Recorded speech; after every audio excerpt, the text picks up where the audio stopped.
The rocks tore at my palms as I clung to the jagged cliff's edge, the wind howling in my ears, my heart pounding louder than the crashing waves below. My fingernails bent back, dirt caked beneath them, but I held on.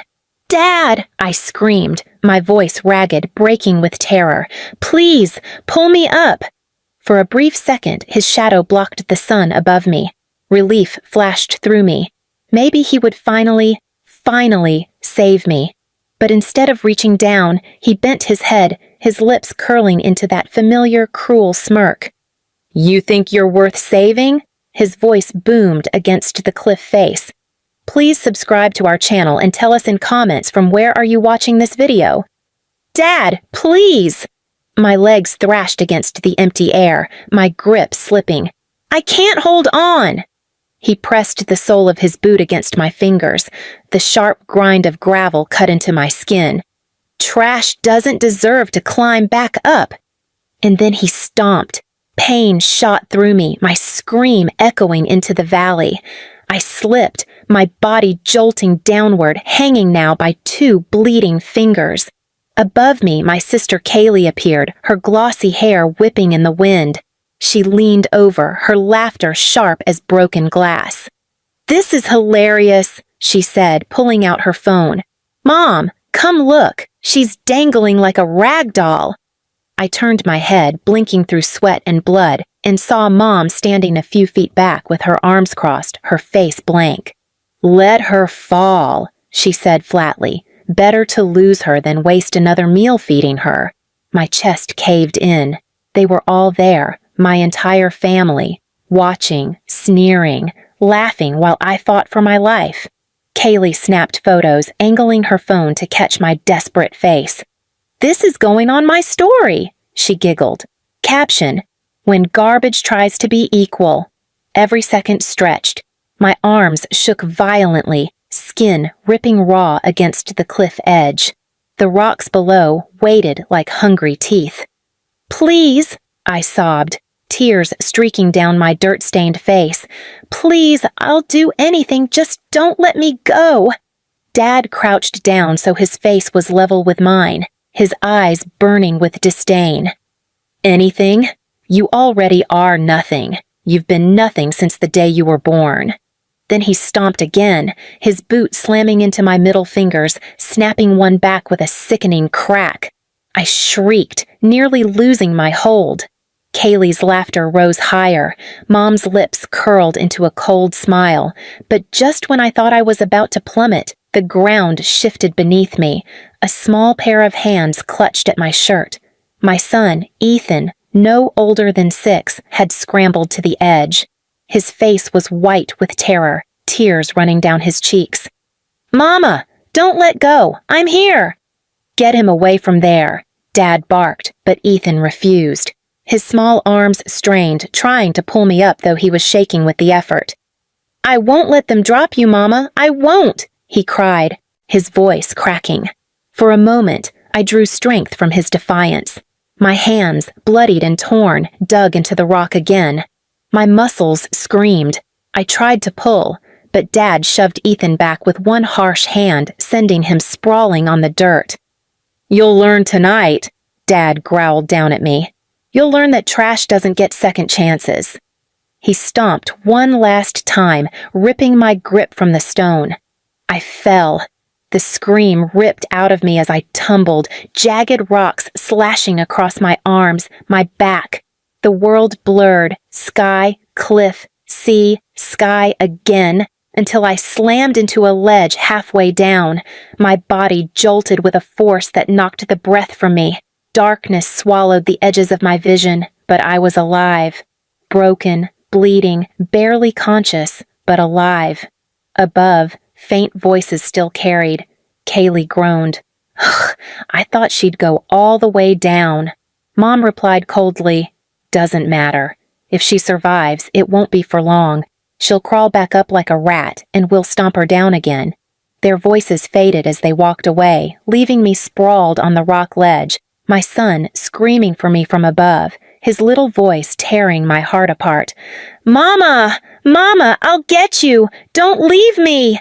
My eyelids fluttered. My chest heaved. My blood stained the stone beneath me, and in that moment, broken as I was, something burned inside me stronger than pain, stronger than fear. I wasn't going to crawl back up for them to stomp again. No, I was going to rise.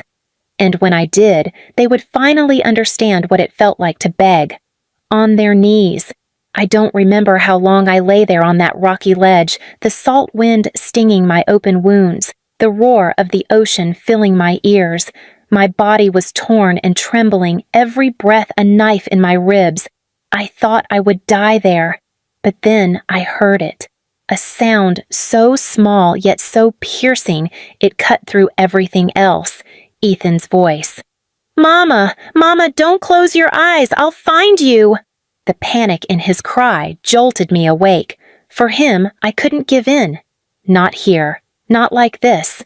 With every ounce of strength left, I dragged myself along the ledge to a narrow crevice.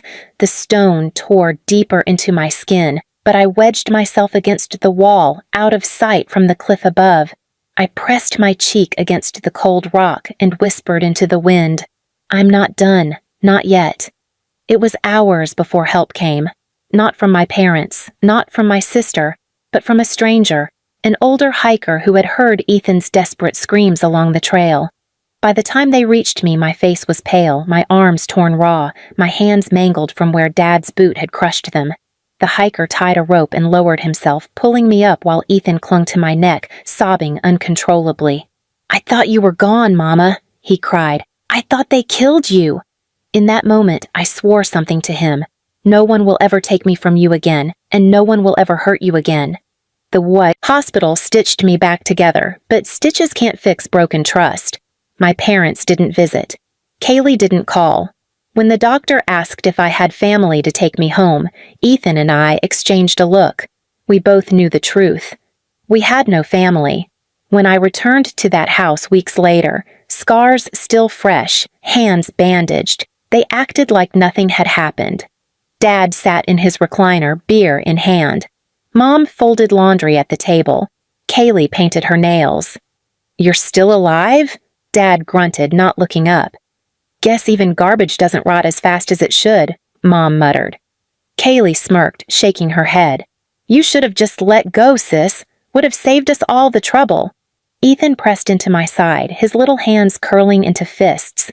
I felt his anger, his fear, his hunger for justice. And I knew. They had no idea what they'd unleashed that day on the cliff. I didn't yell. I didn't cry. I just nodded slowly and carried Ethan upstairs. That night, as I tucked him into bed, he whispered, "Mama, they're not scared of anything." I kissed his forehead. "Then we'll give them something to fear." From that night forward, I changed. Every cruel word they threw at me became fuel. Every slap, every insult, every mocking laugh. I collected it like weapons, stored in silence. I noticed Dad's weakness wasn't strength, it was image. He thrived on the respect of neighbors, the illusion of being the strong, proud father. If that image cracked, so would he.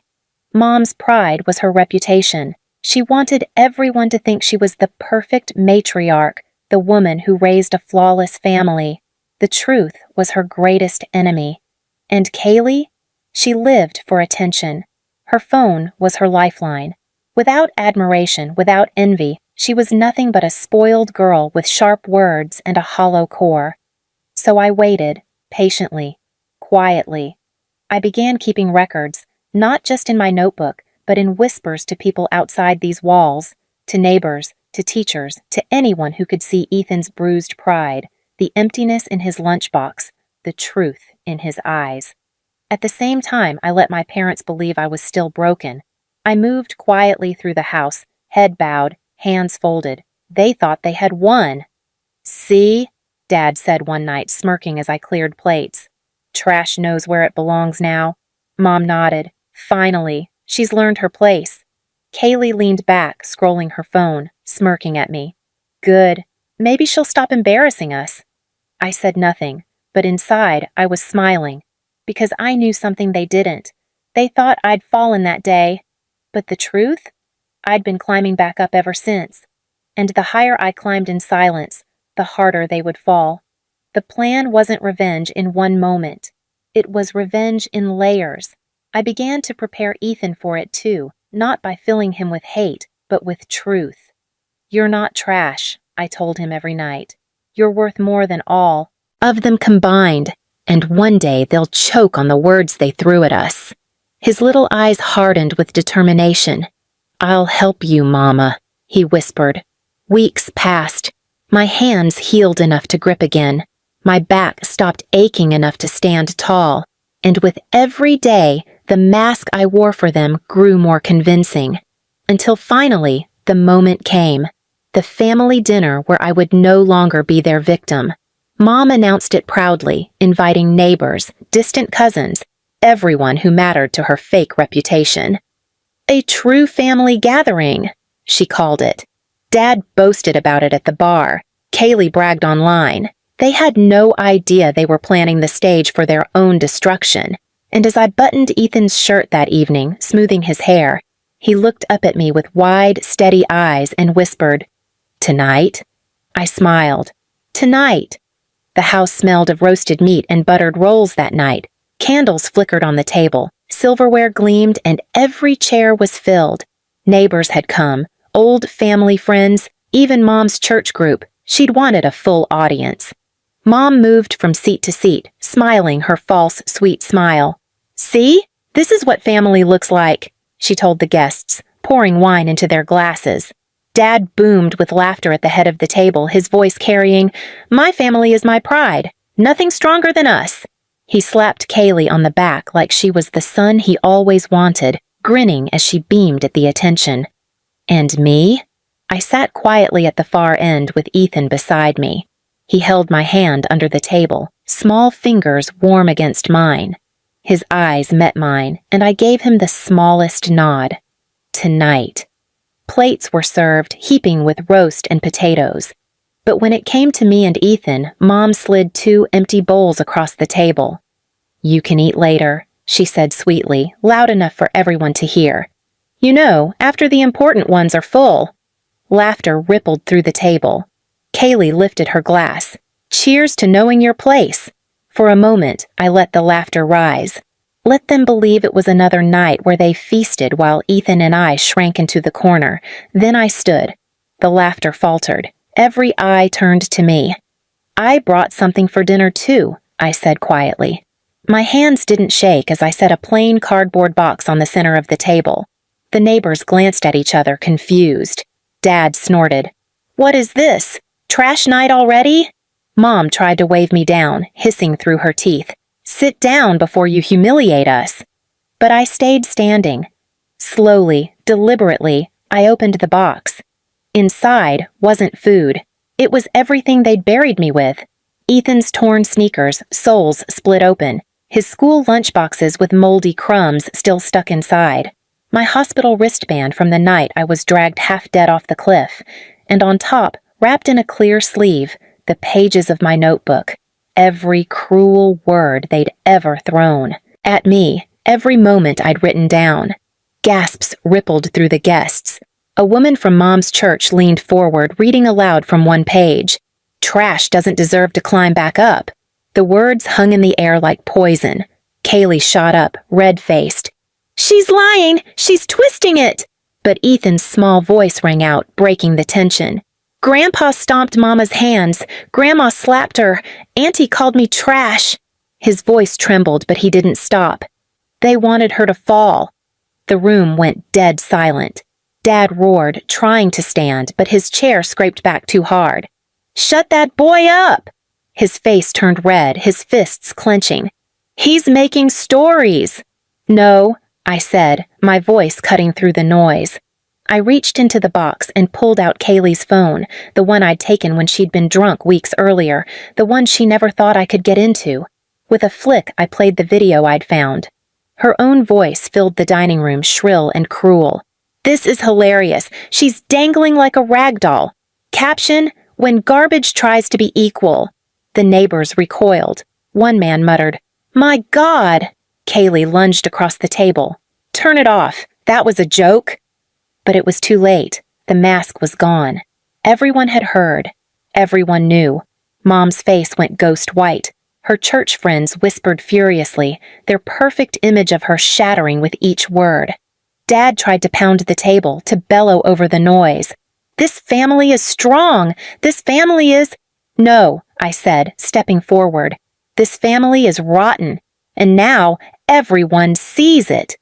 The weight of the eyes around him finally broke something in him.